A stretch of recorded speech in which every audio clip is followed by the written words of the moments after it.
네, 안녕하세요.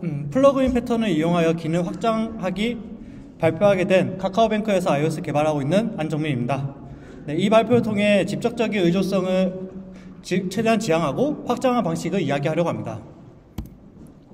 간단하게 제 소개를 드리면 카카오뱅크에서 iOS 개발하고 있으며 이런 심플한 디자인으로 되어 있는 블로그에서 iOS 개발 관련해서 10년 넘게 일단 운영하고 있습니다.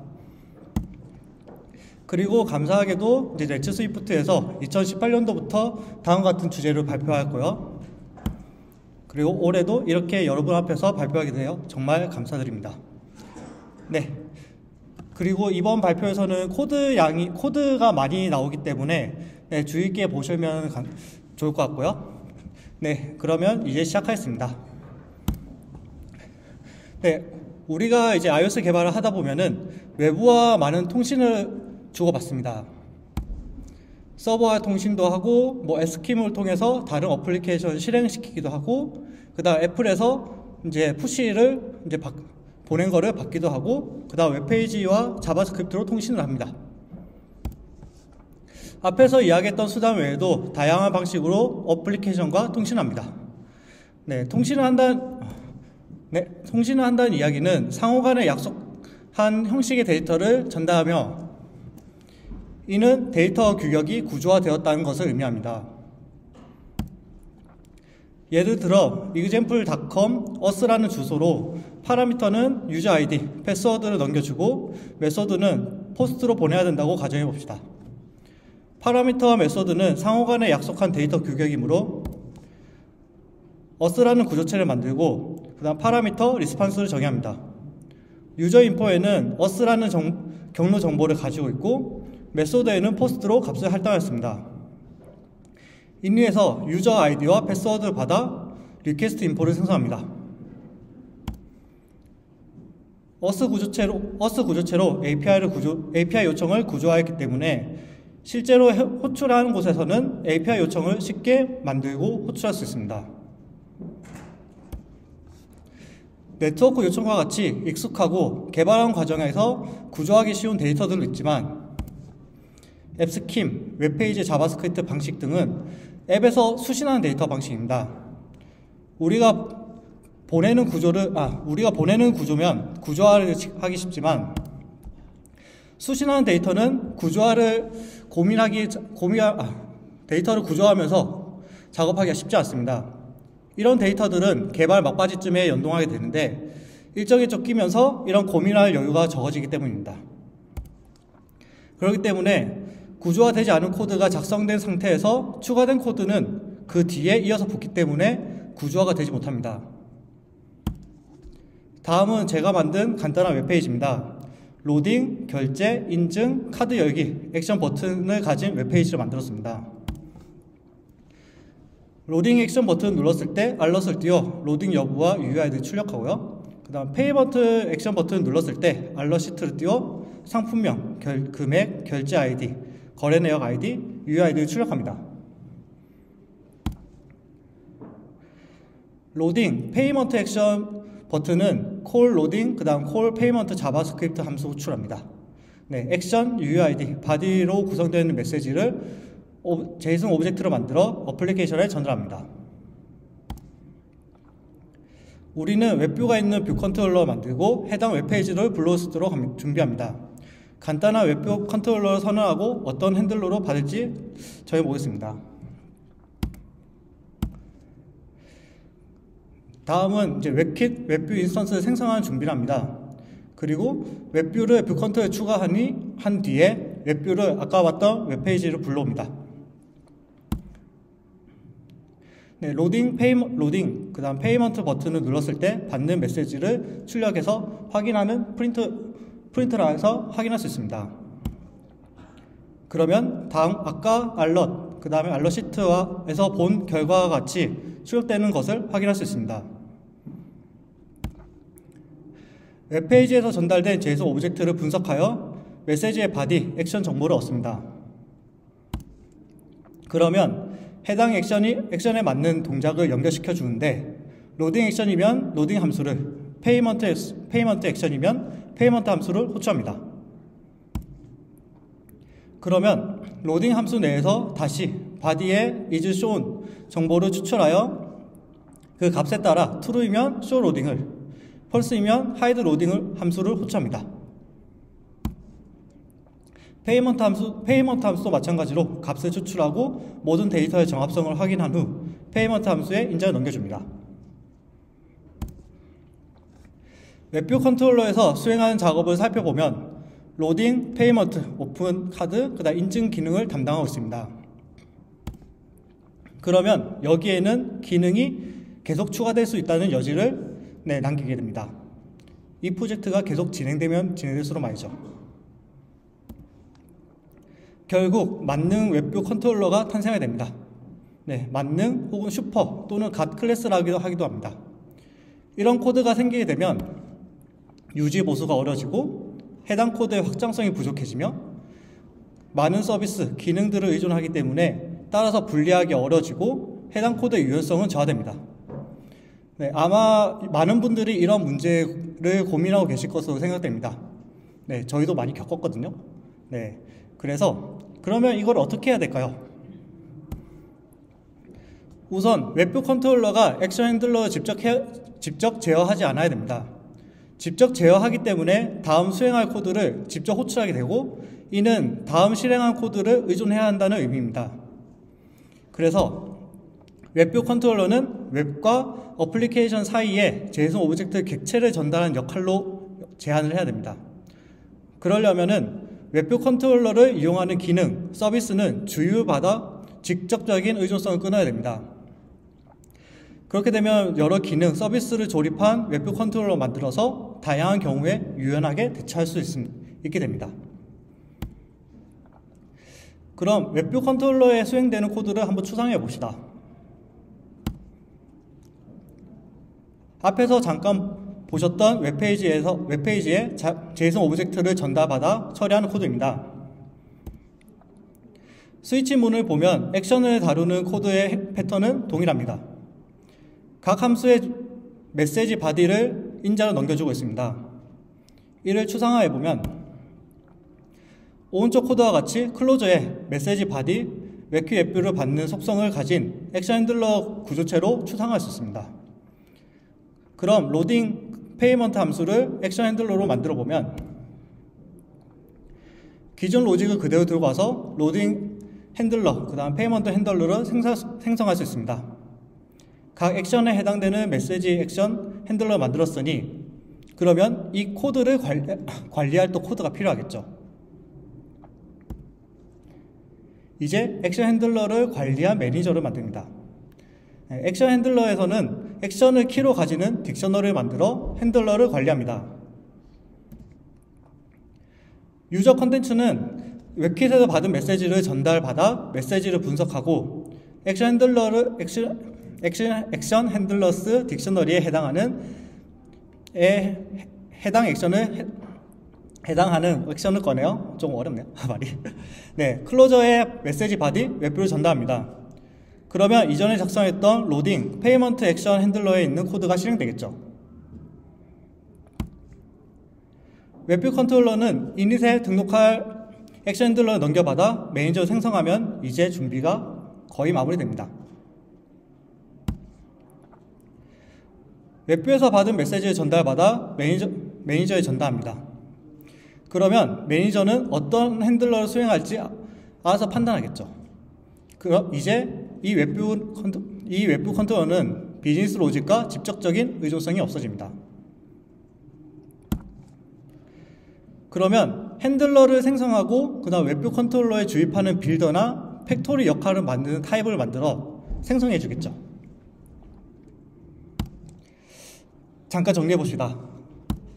웹에서 전달받은 제이슨 오브젝트를 어떻게 처리하는 과정에 맞는 웹뷰가 만들어지는 것을 확인했습니다. 그 중심에는 스위치 케이스 문이 있었고 그 스위치 문의 코드를 액션 핸들러라는 구조로 추상화했고 웹뷰 컨트롤러는 액션 핸들러를 주입받아 매니저를 만들고 그 매니저에 제이슨 오브젝트를 처리하도록 위임하였습니다. 액션 핸들러는 외부 코드를 등록하고 실행만 하므로 이를 좀 더 구조화를 할 수 있습니다. 어떤 액션이 들어갈 것인지 그리고 메시지를 받을지에 대한 프로토콜로 정의할 수 있죠.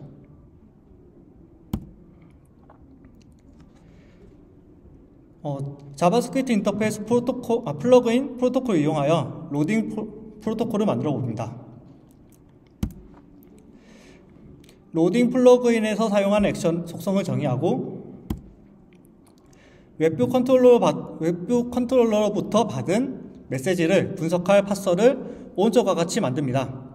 이때 Variable Initialize를 통해서 메시지를 분석해서 데이터를 가공하고 외부에서 코드를 주입하여 사용할 수 있게 클로저를 주입받아 호출할 수 있도록 코드를 작성했습니다. 또는 이 플러그인에서 네트워크나 다른 기능을 수행한 뒤 클로저를 수행할 수도 있습니다.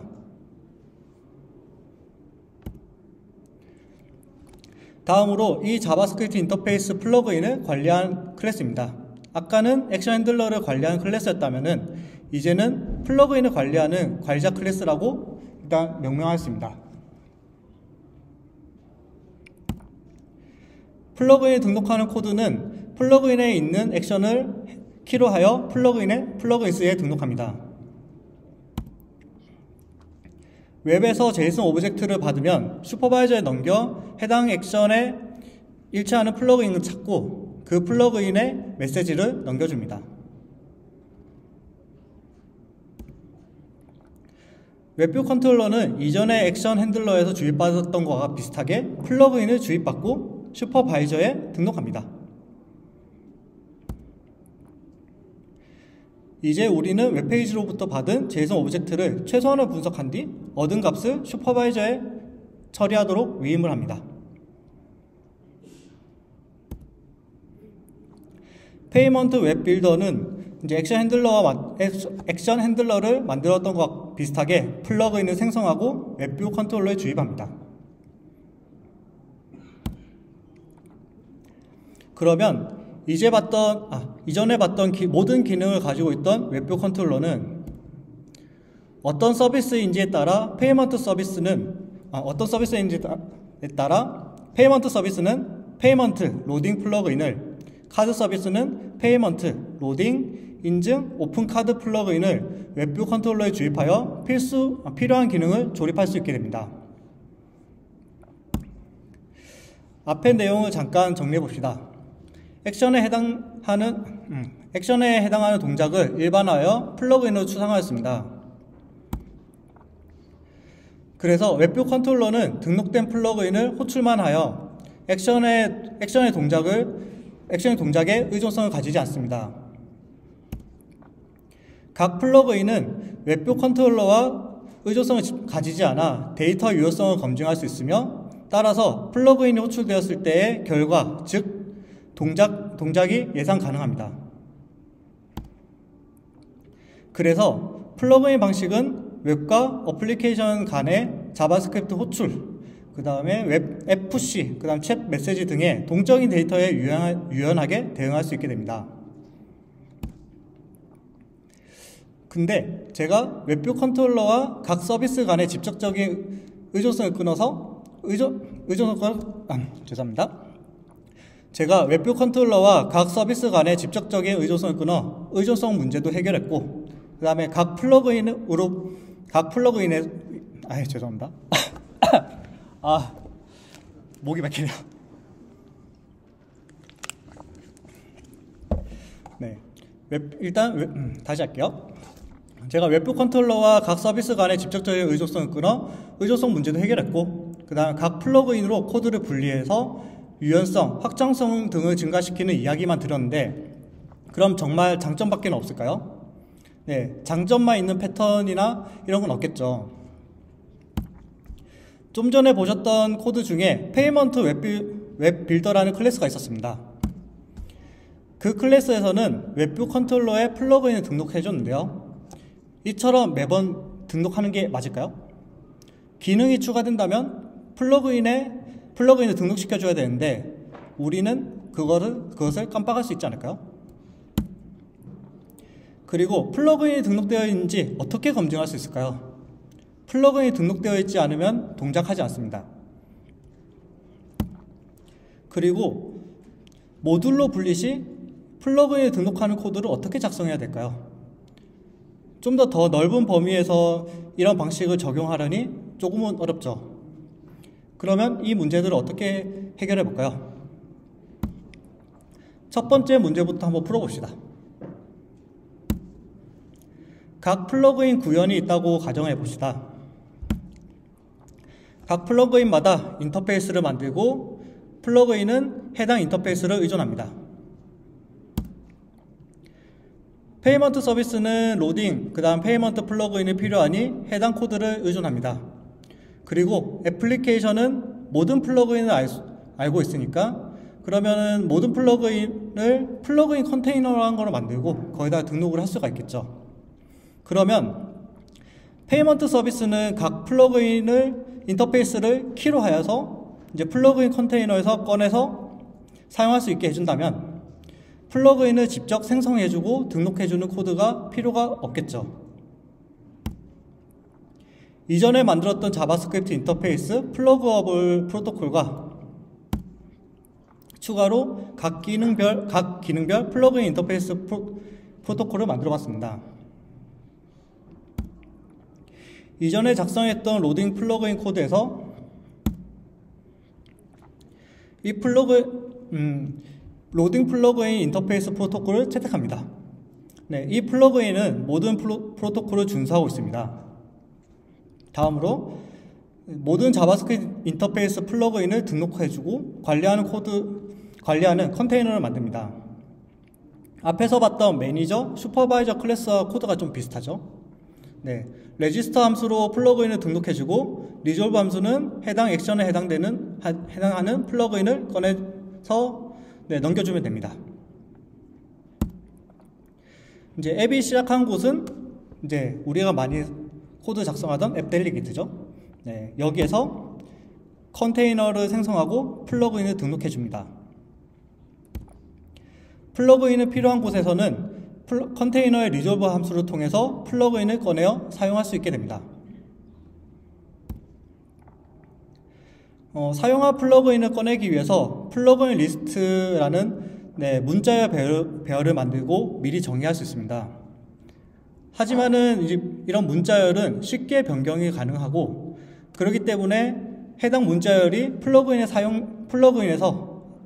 사용하는지를 검증이 어렵습니다.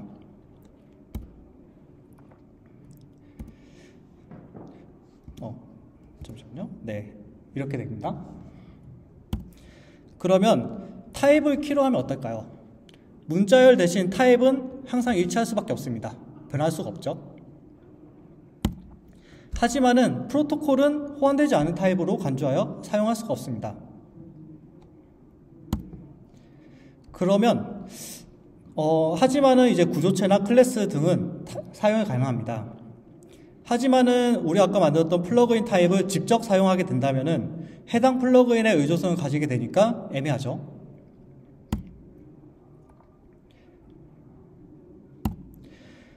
그러면 플러그인 타입을 만들어서 사용하면 어떨까요? 네, 플러그인 키는 구현에 직접 의존하지 않도록 만들 수가 있습니다. 이를 위해서 이제 플러그인 인터페이스, 구현체, 그 다음 키 등의 관계도를 한번 만들어 볼 건데요. 컨테이너, 그리고 플러그인 키, 그 다음 인터페이스가 있습니다. 키는 컨테이너에 등록할 타입이고 그 다음에 인터페이스를 알아야 되므로 컨테이너와 인터페이스를 의존합니다. 플러그인 구현은 이제 인터페이스에 정의된 명세를 구현해야 되고 그 다음 컨테이너에 해당 키로 등록을 해야 되므로 컨테이너, 그 다음 키, 인터페이스를 의존합니다. 그러면 이와 같은 의존 관계가 형성이 됩니다. 이를 한번 코드로 구현해 볼게요. 앞에 의존성 그래프를 다음과 같은 코드로 구현하겠습니다. 먼저 인터페이스에서는 페이먼트 플러그어블 프로토콜을 정의합니다. 그리고 컨테이너에서는 키에 사용할 플러그인 키 타입 프로토콜, 그 다음에 플러그인 키 클래스를 정의합니다. 그리고 플러그인에서 사용할 플러그인 임플리멘테이션 타입 프로토콜을 또 정의합니다. 네. 플러그인 키는 이제 컨테이너의 플러그인 키 클래스를 상속하고 그 다음에 JS 플러그인 키 타입 프로토콜을 채택합니다. 네, 그리고 페이먼트 플러그어블 프로토콜을 사용하기 위해 타입 알리어스로 정의합니다. 네, 마지막으로 구현은 임플리먼트는 이제 인터페이스의 페이먼트 플러그인 프로토콜, 그 다음 컨테이너의 JS 플러그인 임플리멘테이션 타입을 채택하며 그 다음 타입 알리어스의 페이먼트 플러그인 키 타입을 사용할 것을 정의합니다. 그리고 기존에 작성하던 비즈니스 로직을 또 추가를 하죠. 앞에서 작성했던 코드를 컨테이너에 등록하기 위해서는 JS 플러그인이라는 타입을 만들어서 감쌀 수 있습니다. 네, 이 타입은 JS 플러그인 키 타입을 가지며 클로저로 서비스 플러그인을 받도록 합니다. 그래서 아래와 같이 각 서비스 플러그인은 JS 플러그인의 각 서비스 플러그인은 JS 플러그인의 플러그인 키, 그 다음에 서비스 플러그인을 받아 타입을 지워버립니다. 그리고 마지막으로 플러그인 컨테이너는 JS 플러그인을 받아 등록하고 꺼내어 사용할 수 있게 합니다. 뭔가 좀 코드가 많죠? 네. 그래서 잠깐 정리해보면 해당 코드가 플러그인 인터페이스는 구현 타입을 모르도록 설계를 해야 되고요. 키 타입은 컨테이너에서 플러그인을 찾기 위한 키 역할로 하고 JS 플러그인은 키와 구현 타입을 감싼 추상 클래스를 만들어서 컨테이너에 플러그인을 등록하고 관리하고 사용할 수 있도록 했습니다. 네. 실제 코드로 보는 게 낫겠죠? 네. 애플리케이션 시장의 앱 델리게이트에서는 페이먼트 플러그인, 그 다음 로딩 플러그인을 만들고 생성한 플러그인을 컨테이너에 등록합니다. 네, 아까 보셨던 그 컨테이너에 등록하는 코드와 조금은 달라졌죠? 그래서 페이먼트 웹뷰 컨트롤러 정의하려고 하는데요. 컨테이너에서 가져올 플러그인에 해당된 키를 정의하고 그 다음에 플러그인 컨테이너에서 해당 키로 플러그인을 꺼내고 해당 플러그인에 실행할 코드를 등록한 뒤에 슈퍼바이저에서 플러그인을 등록합니다. 이렇게 되면 페이먼트 웹뷰 컨트롤러에서는 페이먼트, 그 다음에 로딩의 실제 구현 로직을 의존하지 않게 됩니다. 뭔가 좀 어렵긴 한데 좀 돌아가기는 해야 돼요. 네, 그래서 다시 돌아와서 플러그인을 매번 등록하는 것이 맞을까에 대한 질문에서는 모든 플러그인을 관리하는 컨테이너를 만들어서 등록한 뒤에 필요한 곳에서 사용하면 됩니다 라고 할 수 있겠죠. 다음 의문으로는 컨테이너에 등록은 했지만 등록이 되어 있는지를 어떻게 보장할 수 있을까요? 여러 명이서 작업하다 보면은 코드 충돌이 발생하고 그 다음에 코드 유실될 수 있고 그 다음 또는 어떤 개발자는 그거 컨테이너에 직접 레지스터를 해야 되는데 등록하지 않을 수도 있겠죠. 그러면 컨테이너에서 리졸브하기 전까지는 모르기 때문에 크래시 리포트나 혹은 CS 등으로 확인할 수밖에 없는 문제가 생깁니다. 따라서 개발자의 실수를 방지하기 위한 방법이 필요하겠죠. 저는 스프링이나 안드로이드 관련해서는 잘 모르지만 스프링에 이제 빈이라는 컴포넌트 스캐너가 있어서 스캐너가 DI 컨테이너 알아서 등록을 해주고요. 그 다음에 안드로이드 마찬가지로 어플리케이션에 등록해주는 DI 라이브러리에 힌트가 있습니다. 하지만은 iOS 진영에서는 이제 이러한 스캐너 기능이 없기 때문에 아까 보셨다시피 앱 델리게이트에서 수동으로 등록을 해줘야 되는 경우가 대부분일 겁니다. 근데 없다고 해서 뭔가 할 수는 없겠죠. 우리도 만들어야겠죠. 그래서 우리도 스캐너와 같은 기능을 만들어 볼 겁니다. 네, 스캐너 만들기입니다. 스캐너를 만들기 위해서는 몇 가지 제약 조건이 필요합니다. 네, 첫 번째로 메타데이터를 빠르게 검색할 수 있어야 되고요. 두 번째로는 이로 인해 빌드 시간이 늘어나면 안 됩니다. 네, 즉 개발하는 데 지장이 없어야 된다는 이야기죠. 네, 첫 번째 조건을 좀 더 살펴보겠습니다. 우리가 필요하는 메타데이터는 타입 이름입니다. 하지만 스위프트에서는 타입을 검색하는 기능이 존재하지 않죠. 네, 그러면 다른 대안을 찾아야겠죠. iOS는 스위프트, 그 다음에 오브젝티브-C, 그 다음 C, C++ 등의 언어들을 사용할 수 있습니다. 이는 다른 언어의 런타임 기법을 활용해 볼 수가 있다는 의미입니다. 오브젝티브-C는 모든 클래스의 목록을 얻을 수 있는 런타임 기법이 존재합니다. 오브젝티브-C와 스위프트는 클래스가 호환이 되죠. 그러면 스위프트의 모든 클래스 목록을 검색할 수 있지 않을까요? 다음은 오브젝티브-C의 모든 클래스 목록을 추출하는 코드입니다. 네, 오브제이C 언더바 get 클래스 리스트라는 함수를 통해 모든 클래스 리스트를 추출하고 클래스 목록의 시작 포인트를 얻어옵니다. 네, 이 부분은 조금 이따가 다시 설명드리겠습니다. 그래서 이를 이용해서 클래스의 시작 포인터, 그 다음 모든 클래스의 개수를 알 수 있다면은 모든 클래스의 정보를 추출이 가능합니다. 그래서 출력을 해보면은 이렇게 콘솔 창에 쫙 나오죠. 여기 보시면은 왼쪽 최상단에 보시면 오브젝트나 혹은 NS 프록시, 그 다음 웹킷 오브젝트 등의 어떻게 보면 이제 익숙해 보이는 클래스명도 있습니다. 네, 이렇게 출력된 클래스 목록에는 우리가 만든 클래스명도 있습니다. 그래서 모든 클래스 목록을 출력해 보면은 프로젝트 크기에 따라 그다음 혹은 OS 버전에 따라 다르겠지만 대략 41,800개의 시스템 클래스와 우리가 만든 클래스까지 포함되어 출력됩니다. 어쨌거나 이 많은 클래스 목록을 추출할 수 있다는 의미는 스캐너를 만들 수 있다는 얘기가 되겠죠. 다시 돌아와 여기에서 핵심 코드는 모든 클래스의 수, 그 다음에 클래스 시작 포인트 코드와 그 다음 이를 하나씩 출력해보는 for 루프문이 됩니다. 아까 우리는 이제 플러그인 키를 만들 때 JS 플러그인 키 타입이라는 프로토콜 채택했었죠.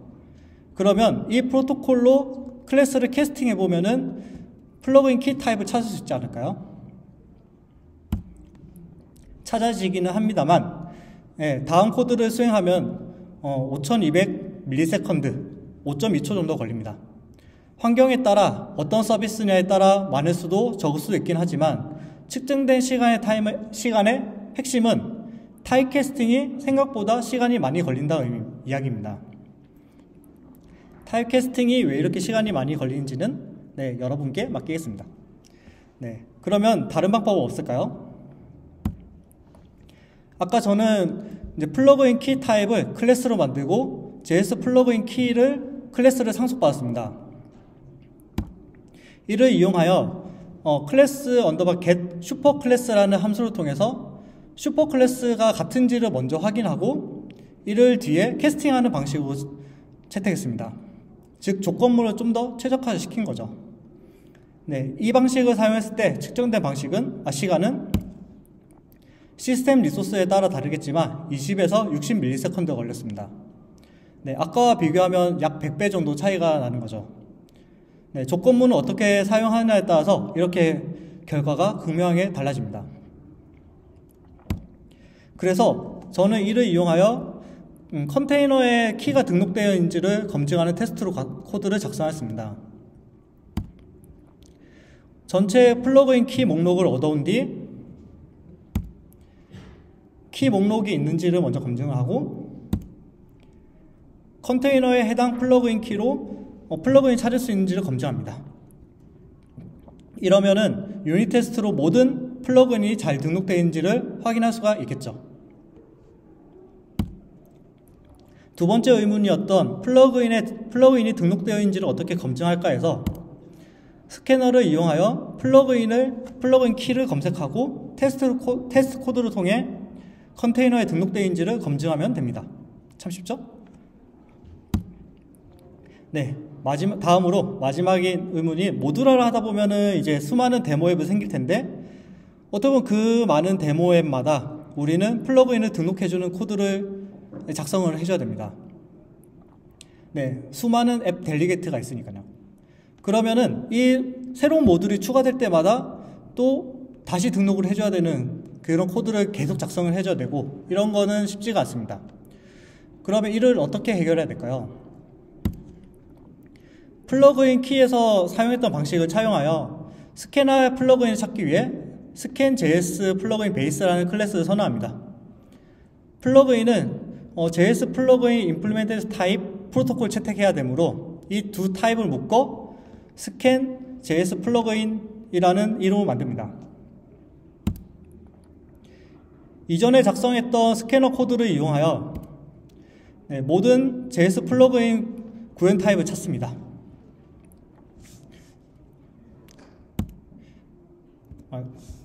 보시면 마우스가 안 나오네요. 어쨌든 위에서 보시면 이제 슈퍼 클래스로 해서 scan.js 플러그인 베이스 있고요. 그 다음에 밑에서 보시면 이제 JS 플러그인 임플리멘트 타입해서 이제 캐스팅을 통해서 아까 우리가 키를 찾았던 것 같이 동일하게 작성을 할 수가 있겠죠. 그러면 이제 플러그인 구현 타입 프로토콜, 그러니까 플러그인 임플리멘테이션 타입 프로토콜에서는 JS 플러그인을 만드는 익스텐션을 이제 구현할 수가 있는데요. 그러면 이제 모든 플러그인 임플리멘테이션 타입 목록을 추출하고 그 다음에 스캔 JS 플러그인 타입을 얻었다면은 여기에서 JS 플러그인 추상 클래스 객체를 생성할 수 있습니다. 이를 위해서 JS 플러그인 코드가 조금 바뀌는데요.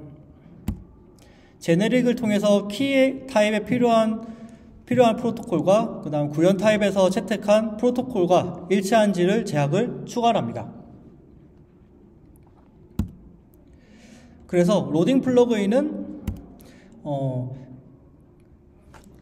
JS 플러그인 베이스를 대신 그 다음 스캔 JS 플러그인으로 바꿔주기만 하면 끝납니다. 앞에서 직접 플러그인 컨테이너에 등록했던 코드가 이렇게 단 한 줄로 모든 플러그인 목록을 추출하여 컨테이너에 등록할 수 있게 됩니다. 그래서 실제로 돌려보면은 거짓말 같을 수 있잖아요. 그래서 실제 돌려보면은 아래 콘솔창에 출력된 결과를 확인할 수 있는데요. 측정된 시간은 15ms, 모든 클래스의 개수는 41,732개, 그 다음에 플러그인 클래스 포인터 인덱스는 66번, 67번에서 아까 그 많던 것 중에 여기에 있다라는 의미인 거죠. 그 다음에 플러그인 타입 목록에 출력된 것을 또 확인할 수 있고요. 그래서 만약에 여기에 인덱스 범위만 적절하게 제한을 한다면은 훨씬 더 빠르게 플러그인 목록들도 추출할 수가 있게 됩니다. 그래서 마지막 의문이었던 모듈러 분리시 수많은 데모의 플러그인을 등록하는 코드를 어떻게 작성해야 될까에 대한 해결 방법은 스캐너를 이용해서 모든 플러그인을 찾아서 컨테이너에 등록하는 코드를 작성하면 됩니다. 참 쉽죠? 그래서 이제 거의 마지막으로 결제 서비스가 있다고 한번 가정해 볼게요. 이 서비스에는 로딩, 그 다음 결제, 인증 등의 플러그인이 필요하니까 해당 플러그인의 인터페이스를 또 의존할 겁니다. 그리고 이 인터페이스를 의존하는 구현 코드 또는 목 코드가 만들어질 겁니다. 그래서 결제 서비스 데모를 만든다고 가정했을 때 필요에 따라 실제 서비스가 있는 플러그인이나 또는 당장에 필요 없기 때문에 목 플러그인 등을 선택하여 사용할 수가 있게 되겠죠. 이제 마무리하려고 합니다. 우리는 모든 도메인 및 서비스가 결합된 객체가 만들지 않도록 각 기능의 추상화 및 역할을 제한을 통해서 결합도를 낮춰야 되고요. 결합도를 낮추기 때문에 결합도를 낮추어 의존성을 감소시키고, 그 다음에 코드의 확장성 그리고 유연성을 증대시켜야 됩니다. 그리고 스캐너를 이용해서 컨테이너에 자동으로 등록하고, 그 다음에 컨테이너의 등록 여부를 검증하는 테스트 코드를 통해서 안정적인 기능 개발 및 운영을 도울 수 있게 되었습니다. 네, 이것으로 발표를 마치겠습니다. 최종 코드는 여기 깃허브에 올려두었으니까 참고하시면 되겠습니다. 감사합니다.